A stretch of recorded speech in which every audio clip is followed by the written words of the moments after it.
right now for me because I have a very strange setup here. I'd just like to ask you to please introduce yourselves, your company, and also where you are joining from today. So my name is Belén Gallego. You can see my name there. I am from the ATA Insights and Renmar by ATA team, and I'm going to be the moderator today. I'm going to be accompanying you for the next hour. And I am connecting today from Spain, and I'm sure there are people from all of the European Union at least, so I'd like to hear from you guys. Don't be shy. And in a minute, I'm going to introduce you to our two speakers today. I'd like to ask Roel, please, first to introduce yourself so that people can get to know you. Yes, thanks a lot, Belén. My name is Roel De Mondt from Deloitte. I'm a director in the grants and incentives team. I've been with Deloitte for 2 years, but I'm actually a chemist, and I spent a bit more than 10 years in the chemical industry before joining the consulting. Nice to meet you all. Thank you very much, Roel. We're looking forward to hearing your insights on the market. And next, Antonio, please, if you could introduce yourself. Thank you, Belén. Thank you, Renmar and ATA for having me here. I'm Antonio Bañón. I'm the head of energy at Squire Patton Boggs, and I've been working involved with the energy sector for quite some time already, and just glad to be here and sharing my thoughts on this new auction. Antonio, I know that you're in Madrid, but where are you, Roel? I'm actually based in Brussels, in Belgium. So excellent. Okay, so we have a little bit of everything. So who else? I can see there is some Italians there. Let's see. Oh, there's people from the US. That is interesting. Maybe we can give it a thought. What is happening exactly with the IRS and how this is different from the IRS. This is going to be really exciting. Okay, so without further ado, just a little bit of indication of how today is going to work. Okay, we're going to have two presentations. However, they're going to be very dynamic, and these guys are going to be doing a little bit, then a little bit, then a little bit. You have quite a little bit of dynamism on the screen. And then after that, we're going to have some questions that we're going to answer. I can see that you guys already are using the chat, but for the questions, please use the Q&A box at the bottom. We will make sure we get to those, okay? Without further ado, oh, yes, one thing, sorry. We're recording the session and we'll send you the materials that you see on the page afterwards. Okay. Now, well, if you can please put your presentation up and let's begin, because this is very exciting. right. Can you put that in large scale? Yeah, go for it. I can hear you, so perfect. Go for it.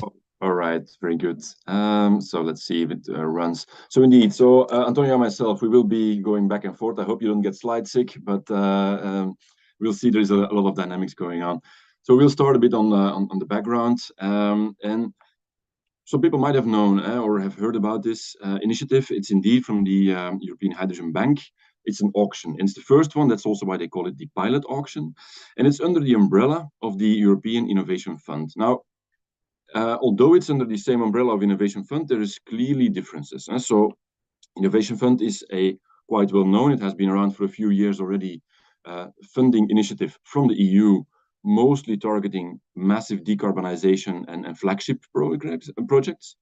On the other hand, you have now the Hydrogen Bank and that auction that is under the same umbrella. But the Hydrogen Bank and the auction is really aiming at the production of green hydrogen. It's not so much about big flagship innovative decarbonization. It's really aiming to get things done in a full value chain that is fully aligned. So it has to go from the producer of the green power, then into the electrolyzer, and then to the off-taker. So that is what they want to secure, that everything works and that green hydrogen is going to be delivered. So clear difference with the Innovation Fund. It's also an auction. So that means it's more like a closed envelope auction. It's not like a bidding process in a room, but it's a closed envelope auction. And we will come to the details, but keep in mind, you have to pass all of the criteria, and then you can place a bid. Yeah, and we'll come back to the bidding, but that's the spirit. Again, that is totally different from the European Innovation Fund, where you have more like a regular grant scheme that is having a certain percentage of the capex and opex costs, and also related to the CO2 emission reduction that a company can achieve. So that is good to start off, so that that is off the table. Although it's under the same umbrella, it's a clearly different mechanism. Now, why is Europe doing this? They clearly have set goals, further reinforced by the Repower EU scheme. So Repower EU was designed as a reaction to the Russian invasion in Ukraine, to become independent from Russian fossil fuels and gas in particular. So they actually increase the speed of, for example, hydrogen, but the renewable energy in general. And on hydrogen, there's two pillars. So the one is that EU would like to produce 10 million tons of hydrogen on an annual basis by 2030, produce themselves, and also have 10 imported. And clearly, there will be differences in countries, because green hydrogen, you need green power. We have, based in Belgium, we have a little bit less than what, for example, we have in Spain and in the south in general, or maybe in the Nordics. There is also a lot of green power available. So you will see there's going to be a balance of who will be producing, who will be importing, because other countries might have ports that are better suited for importation. So that is the reason behind this. And good to understand, although there is now the auction, the current auction is really aiming at that domestic pillar, producing. That's what they want to support, and make sure that these value chains are being set up. In future auctions, we expect that the import pillar will also be supported, likely in more or less the same way. But keep in mind, the Commission set this out as a pilot to also learn from it. They want to learn how does it move. And I can tell, and Antonio will confirm that, there's a lot of interest from the industry. Everybody's looking at it. You also see a lot of people already on the call here. So the dynamics will be clear after the first pilot has moved, and then we expect that there will be some changes in the new goals to come in the coming years. Okay. So that's a bit of the background. What is the procedure like? We're actually still before number one, and that is good, because nothing has been done yet.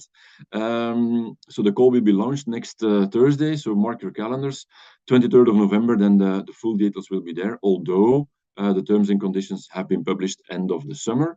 But how will it work?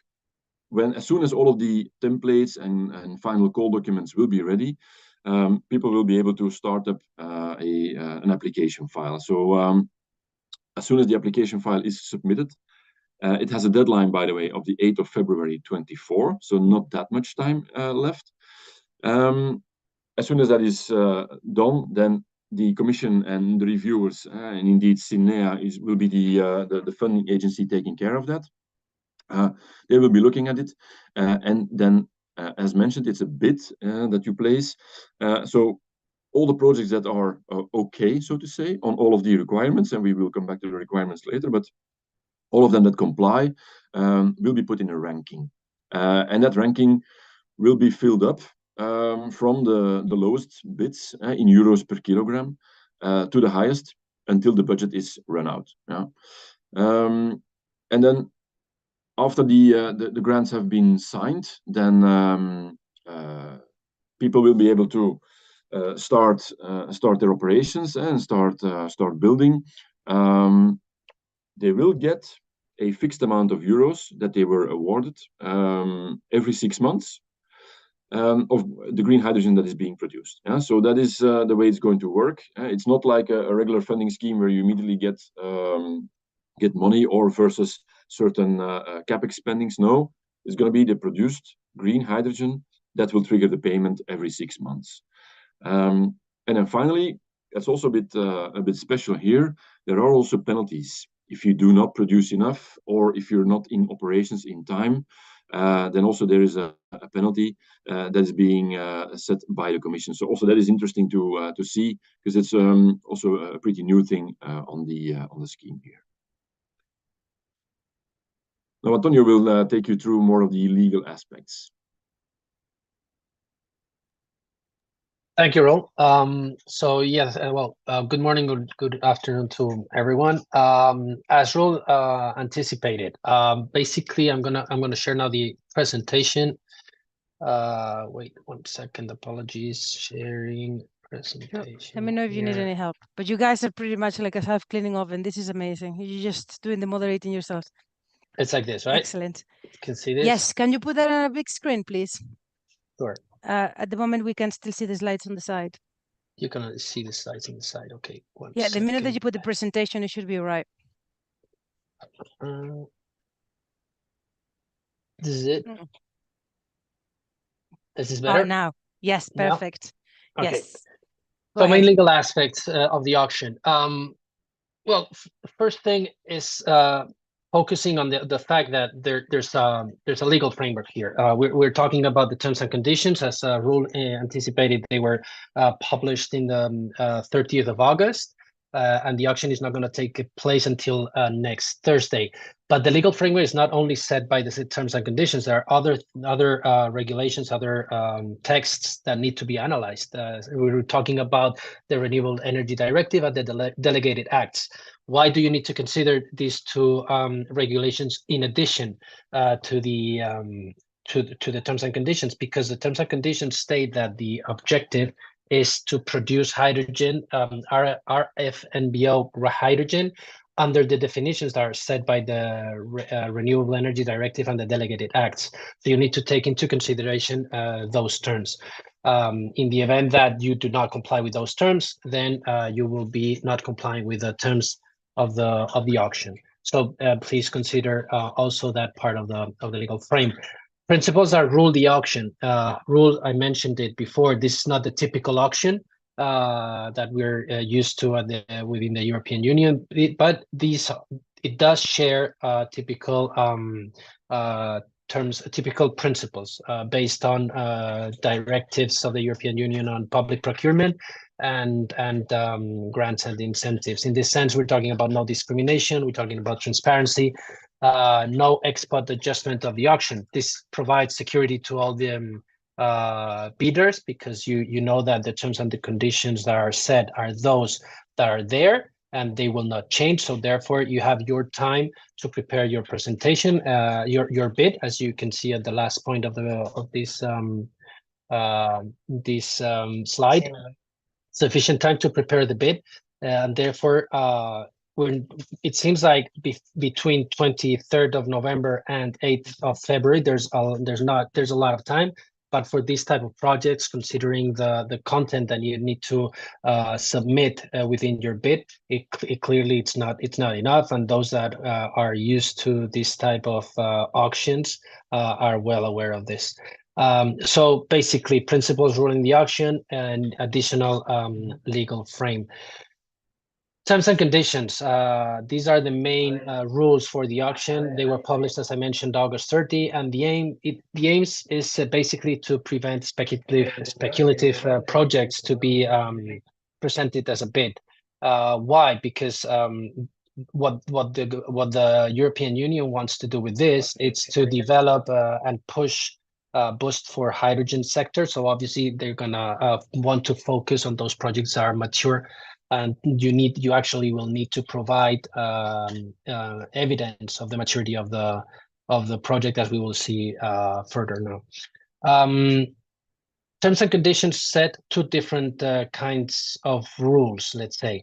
Ones are the qualification requirements, and the other ones are the awarding criteria. Basically, the qualification requirements are those that qualification requirements are basically setting the time, the rules that the bidder needs to comply with in order to be able to present its bid. Basically saying that you can basically you need to comply with it's based on a pass or fail system. This is you need to comply with admissibility, eligibility, and relevance and quality. Admissibility in the sense of you need to comply with the format of the templates. Eligibility, basically, it's about the one that is presenting the bid. And relevance and quality is basically focused on the maturity. So in qualification requirements, you need to comply. if you don't comply with the qualification and requirements, the European Union, in this case, the granting authority, which is the FINEA, will not evaluate the criteria for the awarding, basically the price, as Roel anticipated. It's on a price basis granting criteria. So if you don't qualify, you don't cover those qualification requirements, then you won't be, the authority will not evaluate your criteria. Going a bit deeper into the qualification requirements, it's clearly focused. The focus is on the projects, as you may have already anticipated. The projects need to be within the European Economic Area, which makes sense because we're talking about funding from the European Union. New electrolyzers, the electrolyzers need to be of at least 5 megawatts. So basically, when you present your project as an assessment, when you anticipate it, you need to prove that these electrolyzers are at least 5 megawatts. Another criteria that you need to comply with when presenting your project is that the project needs to guarantee that it's going to be in operation, COD, in 5 years from the formalization of the award. So you don't need to comply with those 5 years since the moment you submit your bid, but rather when it's granted. When it's going to be granted, when it's going to be the awarding is expected to be before next summer, but that's something that is not yet fully closed. New production capacity. So here it's interesting that the terms and conditions set a reference as start of works. So what is start of works? You cannot have started the works. You can request, you can buy the premises or have a pre-contractual agreements, but for this moment of the bid, you're not required to have a fully contractual guarantee on certain aspects that we will see eventually, but that's secure. For instance, the permits, you're not required to have already obtained certain permits. Actually, you cannot start with those permits. If you submit a project that already has requested equipment, that project has obtained equipment for developing the project. That project might not be considered as qualified for the aim, because it is considered that this is start of works position. You need to comply, as I mentioned before, compliance with the definition of RFNBO hydrogen as set in the delegated acts and in the renewable energy directive. Additionally, max funding per project is 1/3 of the maximum of 800 million euros, meaning that you won't be granted per project more than, I think it's a little bit less than 300 million euros. Legal entity checks. This is a very interesting point because it's not very highlighted, because as I mentioned at the beginning, the qualification requirements are mostly focused on the project, but it is a fact that the one that is presenting the bid needs to be qualified, needs to prove solvency. Why? It needs to be a company that is legally incorporated, that complies with anti-money laundering regulation, that is not sanctioned, that is not in a process of insolvency. So you need to verify that the company complies with all these conditions, which is reasonable too, because you're basically receiving public funding. That public funding is money that has been somehow provided by all of us. So the public administration, in this case the European Union, needs to prove that they're giving the money not only to a mature project, but also to the company that complies with this type of legal entity sanity checks. It is a particularity here that we do not know if there are any specific criteria for the form of company. In other auctions, we have seen that joint ventures are required to present a pre-agreement to become potential joint ventures or consortiums. Here, it doesn't seem to, at this point, it doesn't seem to request any pre-agreement to incorporate that type of consortium or of company figures. So we'll see when the 23rd, the templates for the self-declarations are issued, and we'll see what happens. And a letter of intention to provide a 4% project guarantee with 4% of the total amount, maximum amount granted. We'll see, this is the letter of intention. There's no need to present already a guarantee. This will be requested further.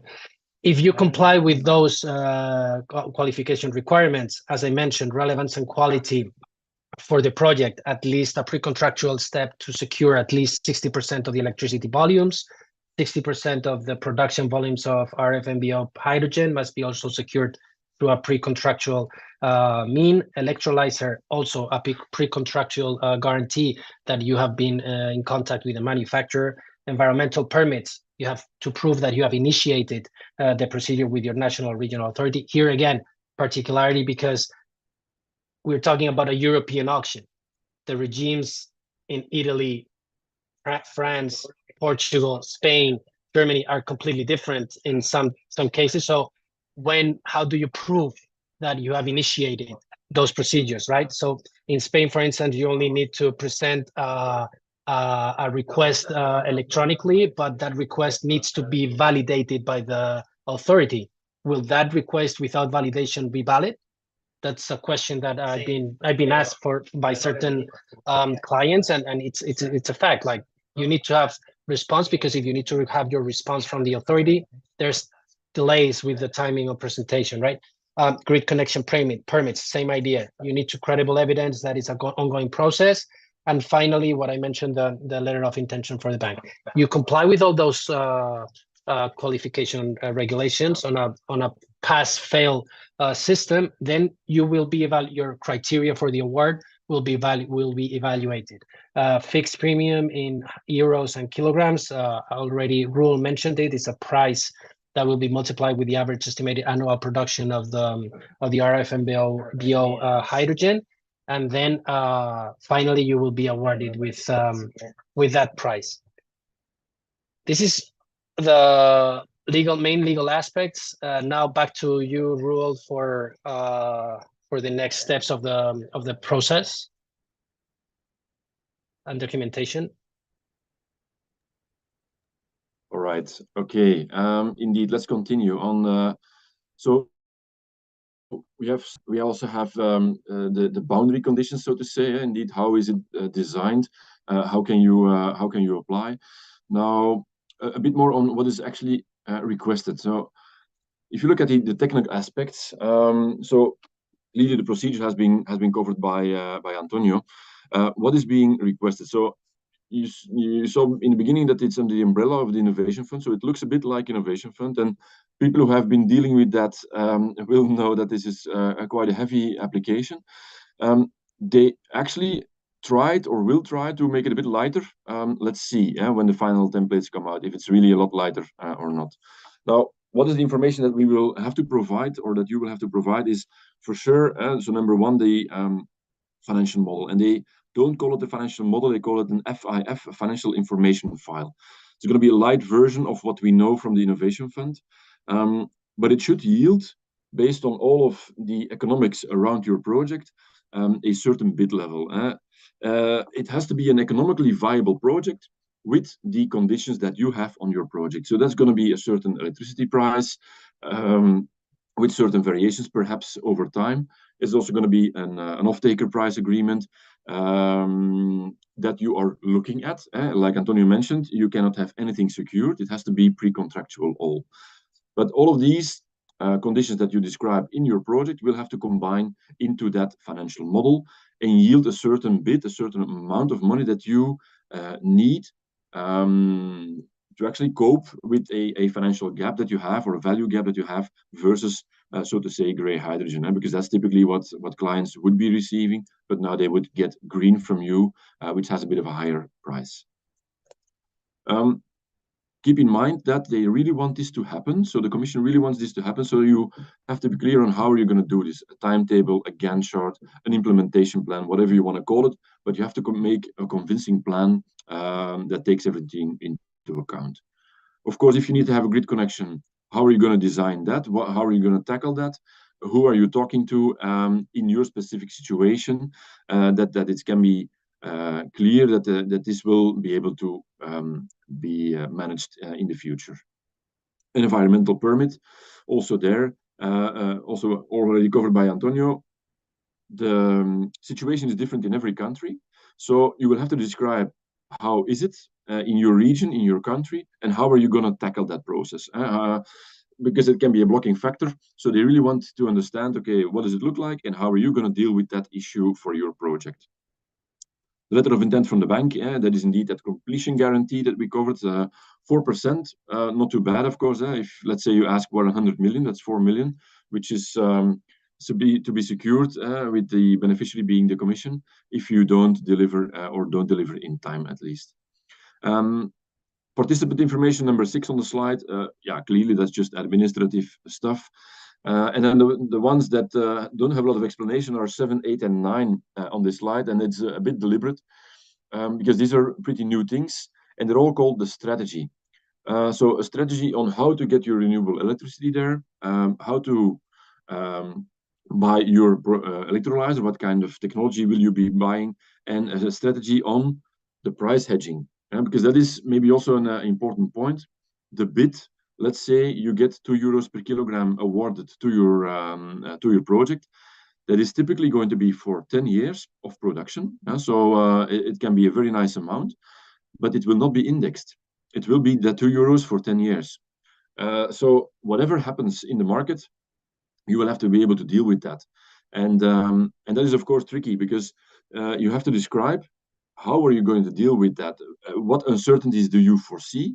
And what kind of balancing mechanism do you foresee in your financial model? So that is going to be a tricky item as well. Maybe next to the offtake and price hedging strategy. So on the electrolyzer procurement, clearly, what are your considerations there? What kind of technology? And again, coming back to the umbrella of the innovation fund, it does not have to be the most innovative. They will not even like the most innovative. It has to be one that works. Yeah. So also there, the Commission wants to have some clarity, or CINEA wants to have some clarity on what kind of technology you're going to put down, not the latest and greatest, but just something that really is going to run for at least 10 years. And then renewable electricity sourcing. Well, renewable electricity can have, of course, many forms. It can be hydropower, it can be solar, wind. And depending on the type, for example, in the south of Europe, it will be a lot of wind and solar, as you can imagine. And of course, the sun does not always shine and the wind is not always there either. So you have to explain how are you going to tackle that. The solar hours and wind hours on average during the year, and what happens during the night. For example, if you have a solar park, what happens during the night? Where will your power come from? Normally, you will not power down your electrolyzer, so how are you going to tackle that? So that, and I don't want to really call it storytelling because it's not a story. It's really the truth that's going to happen, but you have to understand, and that's going to be tricky to be convincing, because indeed, like Antonio mentioned, it's going to be a pass or fail on several criteria. If you fail on one of these, let's say an interpretation of the reviewer or CINEA, it might make your project fail. So important to get all of these storytellings right. And for those, we are anxiously waiting for the templates because we don't have a lot of guidance yet. These things are new, also new versus innovation fund. So clearly there, we are waiting for the templates to see what kind of detail are they actually expecting. I hope it's a bit more clear. Please do indeed put some questions on the technicalities as well. Antonio will be finishing off our presentation rounds with some more of the expected outcomes and what can we think of the auction and what comes out. Yes, thank you very much, Roel. We did have some questions, but I attended another yesterday, and some of them I've already been able to clarify myself, but hopefully we'll be able to go into depth into the technical bits and bobs. Go ahead, Antonio. Yes. So basically, now that we know, let's say we prepared our bid, we submitted the bid following the documents that Roel just identified and our strategy. Then the the authorities evaluate and what's next, right? We get the fund and what is next. So what is expected as an outcome? Well, basically, Roel mentioned it before. I mean, there's a lot of expectation. There's a lot of players of the sector. Everyone in the sector is looking at this, probably due to the lack of possibility or the reduced possibility to combine this funding with other funding means that have been thrown by the European Union or national authorities. Big projects will not.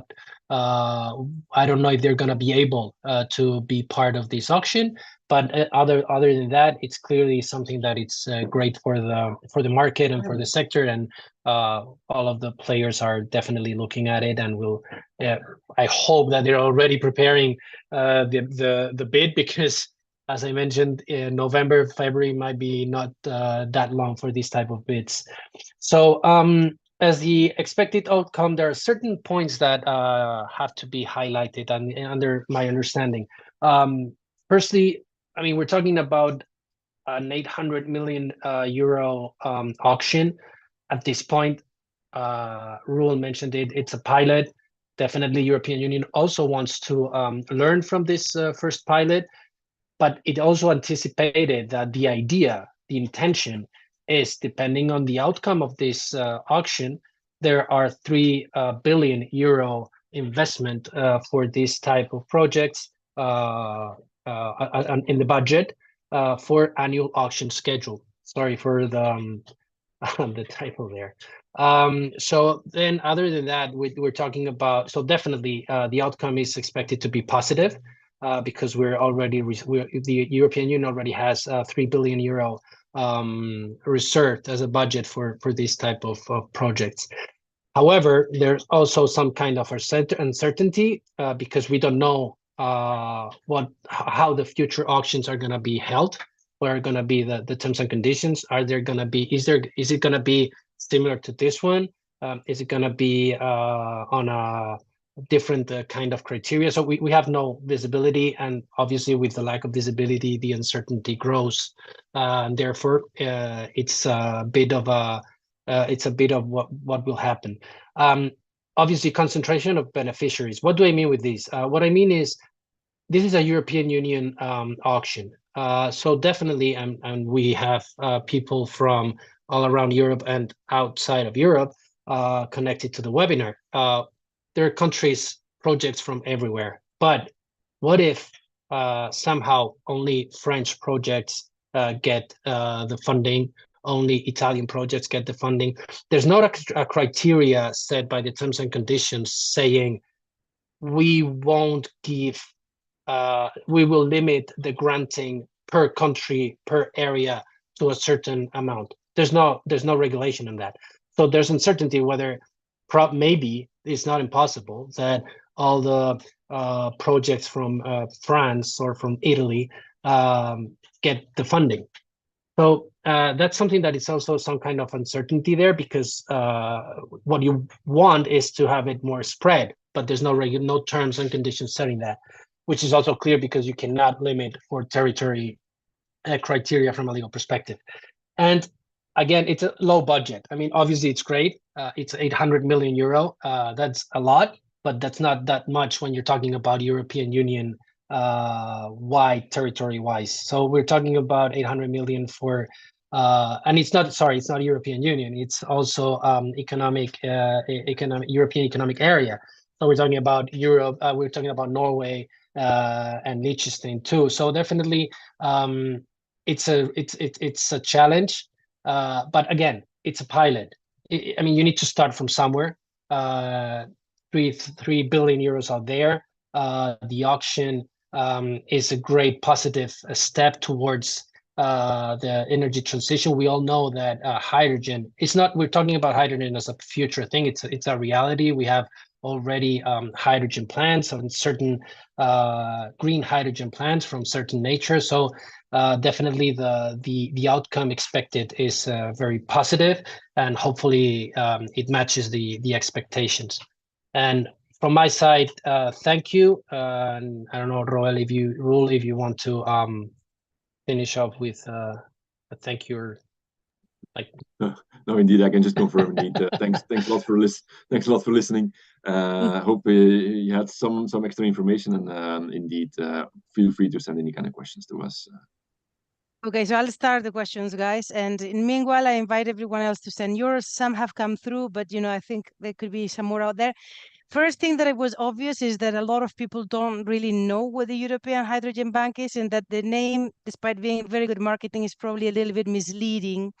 It's not a bank per se, and the auctions are not to buy hydrogen. This is important. It's a funding gap financing. The reason I'm saying it is because the question did come through. So just to make sure, although you've heard it already from both Roel and Antonio, so you do need someone that is going to buy your hydrogen for you, but you can also, if you have a project in mind that hasn't really started, right, Antonio?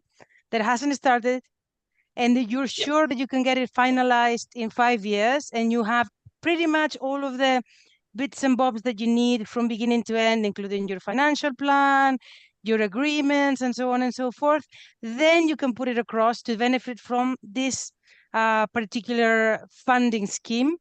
There's only 800 billion, I wish, right? I think I've gone a bit crazy here with the IRA.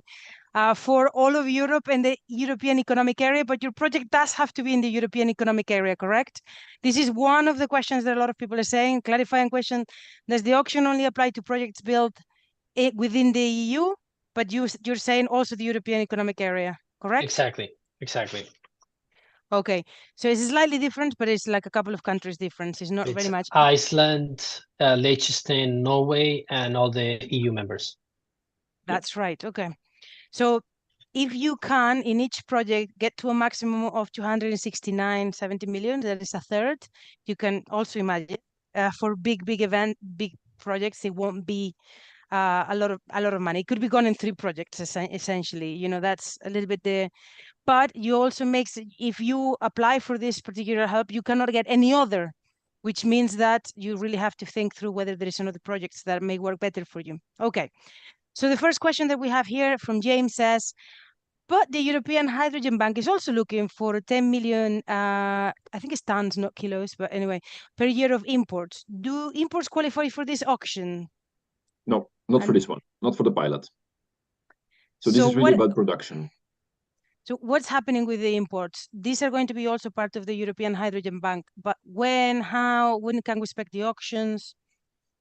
Probably next year, but that's not confirmed. But probably next year there will be either a full or half a focus on the importation. And they're going to be completely different, right? Like, because these are production based, so they're not going to be viability gap. Or what do you expect them to be? It is expected also to have that premium indeed on the gap, but to be seen, because there are more parameters, of course, playing. The way of transporting it into or importing it into Europe, it's going to be a totally different game. So yeah, we don't know the details of this one, so let alone on the next one. So, but we expect it indeed. It's announced that it should be included also in the bidding process in new auctions.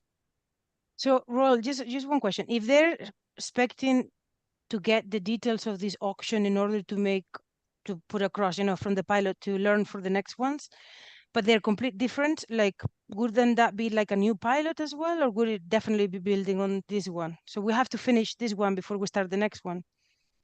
Yeah. Now, indeed, what they will continue is that value gap idea. So that is likely that they will continue, but of course the parameters on your value gap will be different because you will not be producing in Europe. But the context, they will keep it, and also the fact of that the completion guarantee and all of these things. So all of these boundary conditions they will likely keep, maybe in an optimized way, learning from the current auction. But the parameters will just be different.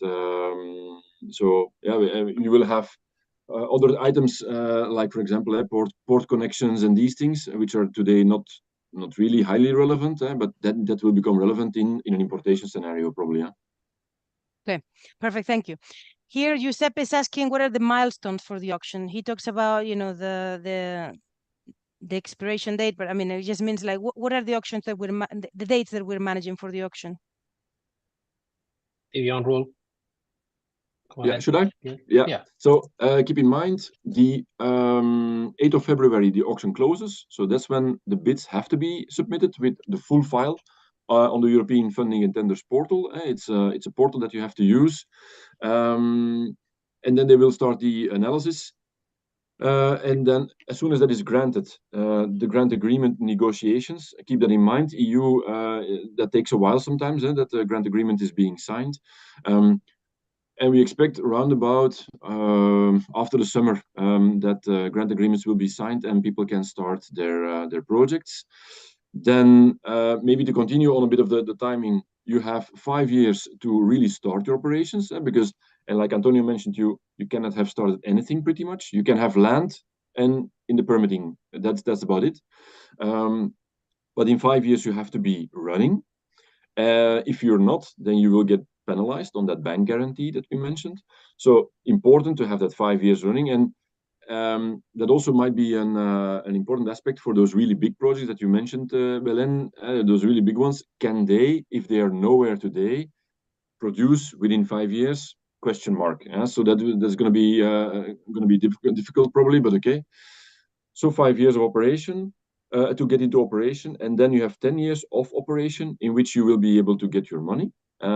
And the money will be every 6 months. You have to declare that what you produced is RFNBO, hydrogen, and how much you produced, and then times your 2, 3 euros, €1.50, whatever, you have been granted, and then you will be paid out. Anything I'm forgetting, Antonio?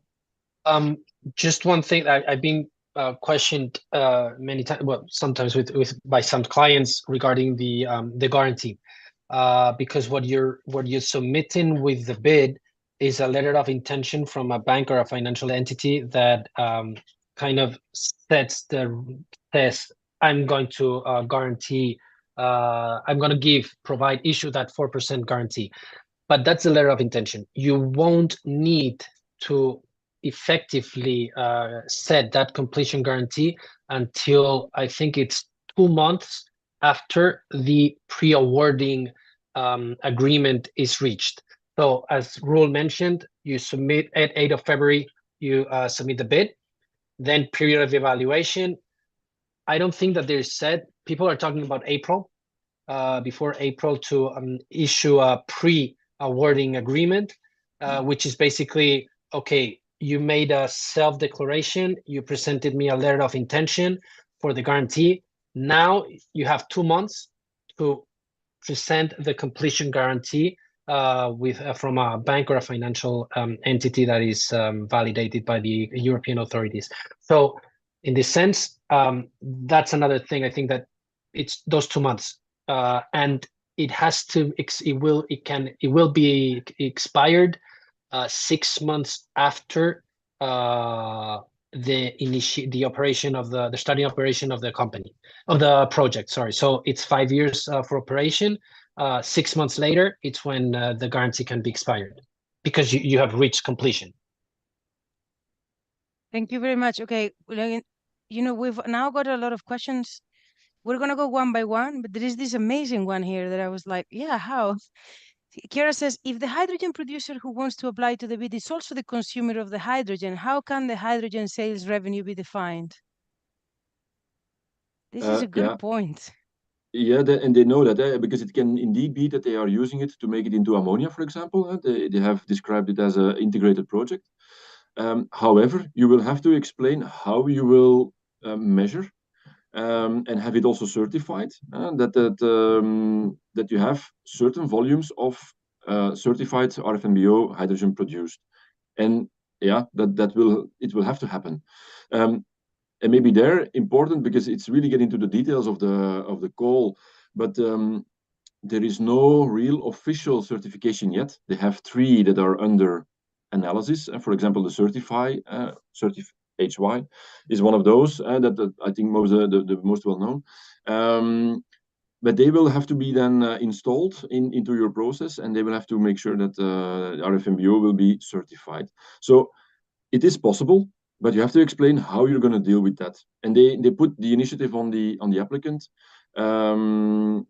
because again, there's so many different scenarios possible. But you're not excluded. As, for example, a green ammonia producer, you're not excluded. It's perfectly possible. You have to just explain how you're going to tackle that. And Okay. as per, how can the hydrogen cells revenue be defined? Just consider that here we're talking about, within this auction, we're talking about production. So what you're going to be evaluated on is production. What you do with the produced hydrogen is not something that is to be cared about by the authorities within this auction. They want to know that your hydrogen produced complies with the Delegated Act and that you produce a certain amount, and you're going to be paid with the bid price, with the premium, fixed premium price you presented with the bid, and the production volume estimated needs to fit with what you produce. But the sales is something that at this point, at least, there's not going to be evaluated, so you don't need to prove any sales revenue. Okay. There is here a question about, and you marked it, Antonio. Where is the 800 million coming from? The 3 billion coming from? Just to make sure that there is clarity there. Yeah, it's from the Innovation Fund. So Innovation Fund, it's what Roel explained at the beginning. Innovation Fund is basically, let's call it the umbrella from where this auction falls. Innovation Fund has said that there are 3 billion euros for these auctions on an annual basis. So this is the pilot, but what it's expected is as each year, it's going to be an auction with a certain amount. For this pilot, from those 3 billion euros, 800 million have been separated for this pilot. This means that maybe, let's say next year, once this, depending on how the outcome of this auction, next year the Innovation Fund launches a new auction, won't be the pilot anymore, and it will hold, instead of 800 million, probably, let's say, 1 billion. And then you'll have 1.8 billion euros left aside from those 3 billion. So that is the difference. Maybe to add as a small detail, so the Innovation Fund is, by the way, being paid by the emission trading scheme. So CO2 emissions of certain defined industries, and by the way, that has expanded that list of industries that have to pay for the emission. They actually pay, that goes into the Innovation Fund, at least a part of it, and then they actually take it down again to decarbonize, for example, through hydrogen, the industry. That's a bit of the reasoning you should take. Okay. Okay. There is an interesting question here from Giuseppe that says, can I use renewable production in African countries based? So basically produce renewable energy in African countries and produce green hydrogen in Europe. This is what I understand. I think you can. The electrolyzer needs to be in Europe, in EEA, yeah? And I think it's possible if there are energy lines like that available. I guess so. Now, what clearly the connection to Africa is something that on that importation, that other pillar, that's what they are looking at. There's already a lot of connections with Egypt and other countries in Africa. So that's clearly where they're looking at, but I don't think it's excluded here to have a energy supplier that is not based in the EEA. Yeah, the territorial requirement is for the production facility, like the hydrogen production facility. So it's neither the electricity supply source, neither the manufacturer of the electrolyzer. Those are two elements that are not defined as of whether they need to be European or EEA or not. That's not specified. The production plan needs to be EEA. We haven't actually heard any questions about the electrolyzer today, but yesterday we had a ton of them. I'm impressed by this. Okay, the question here that you marked, Antonio, is a JV that is under construction or must be constructed to be admitted to this mechanism? Has to be a new JV or an old JV? That's a good question. That's a good question because my understanding is that there's a lack of information about that. Based on previous auctions and projects within the European Union, it can be under construction but you need to prove that financial aid, you need to prove duly incorporated. The question is, will a consortium that is not yet being formalized, can it be admitted as a bidder? Meaning it's a pre-contractual agreement between three different companies, but has not been yet formalized.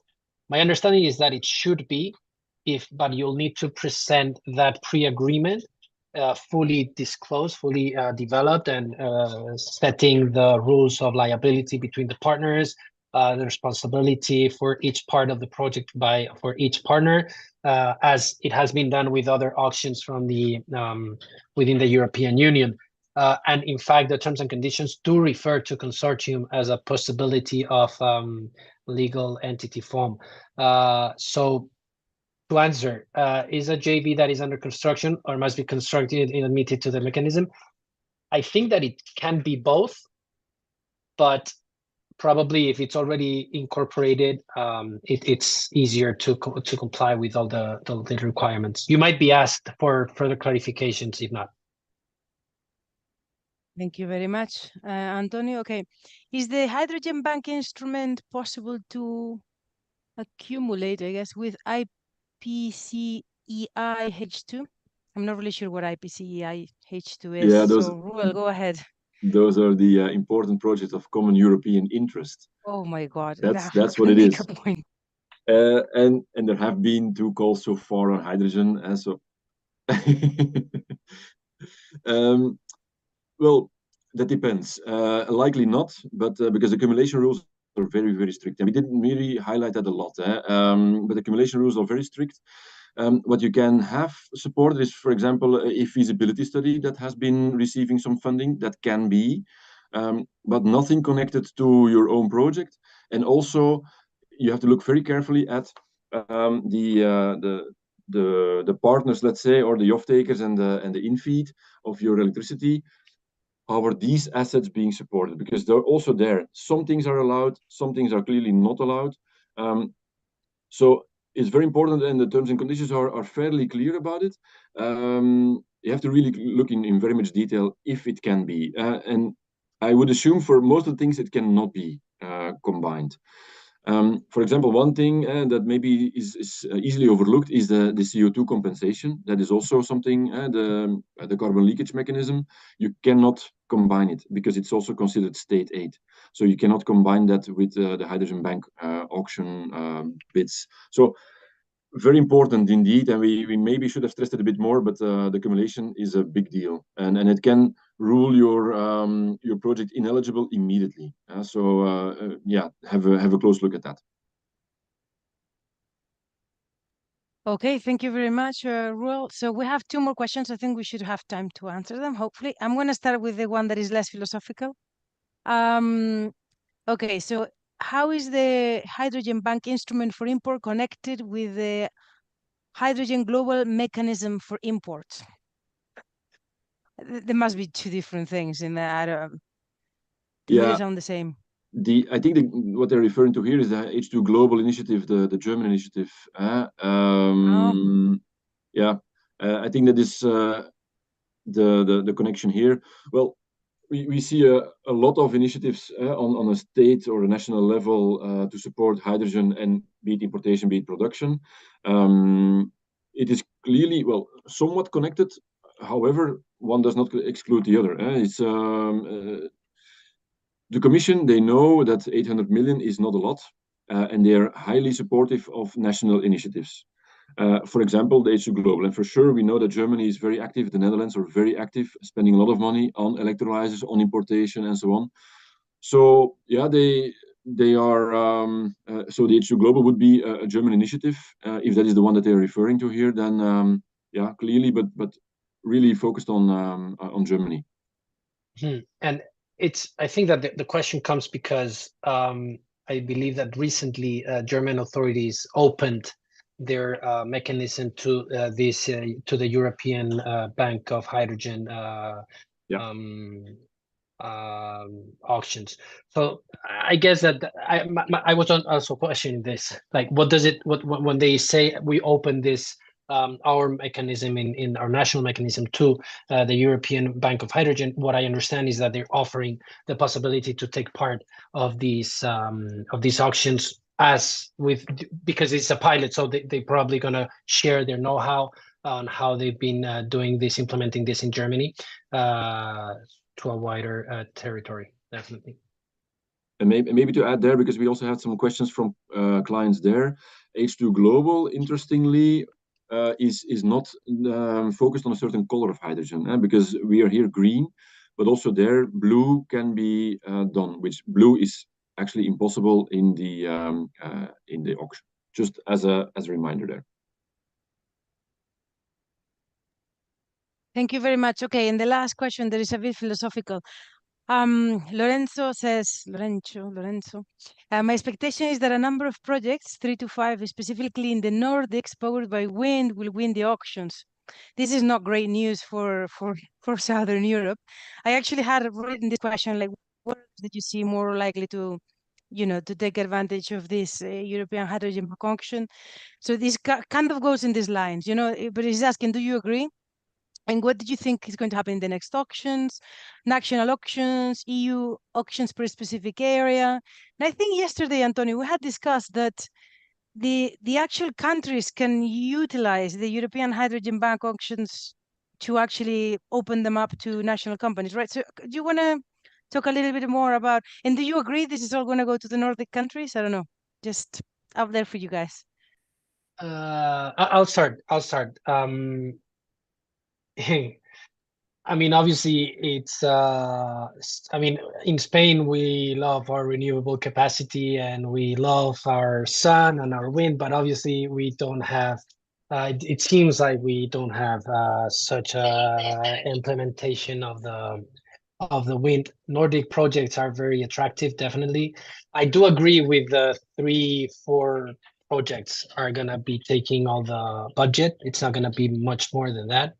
Hopefully it is, but the idea is to get more people to bid. That's the idea, to get it attractive to the sector, that is being reached.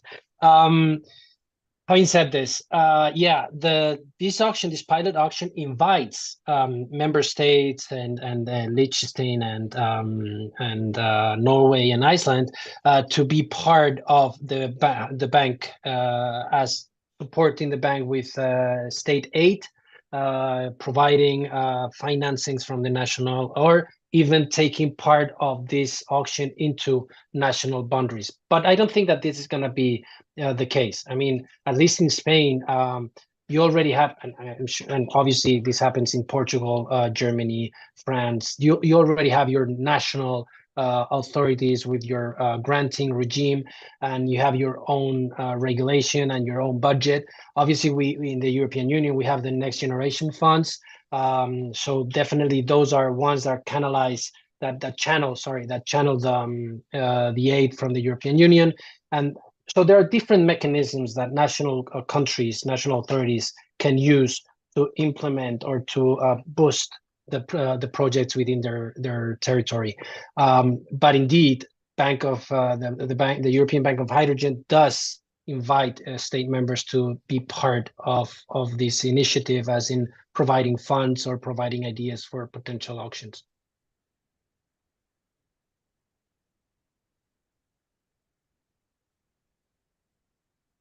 Thank you very much, Antonio. And Roel, what did you think? It's going to be 3-4 projects? Oh, 5? I don't know. If it would be 3-4, well, then they would be really big projects or fairly big projects already. Again, they have to make it happen then in 5 years. So, and the thing is also, if you have then that completion guarantee on 250 million, start to get something. So yeah, I'm very curious to the outcome.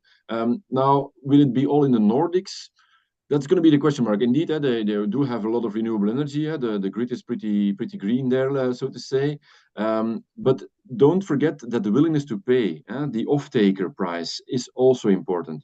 It's not just on the one hand of the equation, also on the other hand. And that will determine your value gap. And the value gap is your bid, in fact. So it depends also on industry. Who is your off-taker? Is it, of course, Spain and Italy have some nice ceramics industry. maybe they wanna go into this, and they might be able to pay a bit more, or steel industry or so ever. So don't lose that out of sight. There's two parts of this equation: the willingness to pay of the industry, and that will be really determined on a project level, and determine your pricing bid. So yeah, very curious to see what comes out. Yeah, I was going to say, I mean, if anything, it's going to give us a lot of market info, and we're going to really understand, what things are at, be able maybe to compare a little bit more with what's going on in the US with the IRA, which is a very specific $3. I mean, if you are like renewable hydrogen anyway, it depends on, the carbon intensity. But I think it's a good benchmark. I think if nothing else, everything coming out and saying this is the benchmark that we have. I'll be really interested in following up, after, the results come out with you guys, so that you can give us a little bit of a read and analysis of what's going on in the market. However, I do have to say that it seems a little bit too little compared with the objectives of 10 million tons that we want to produce, to have this.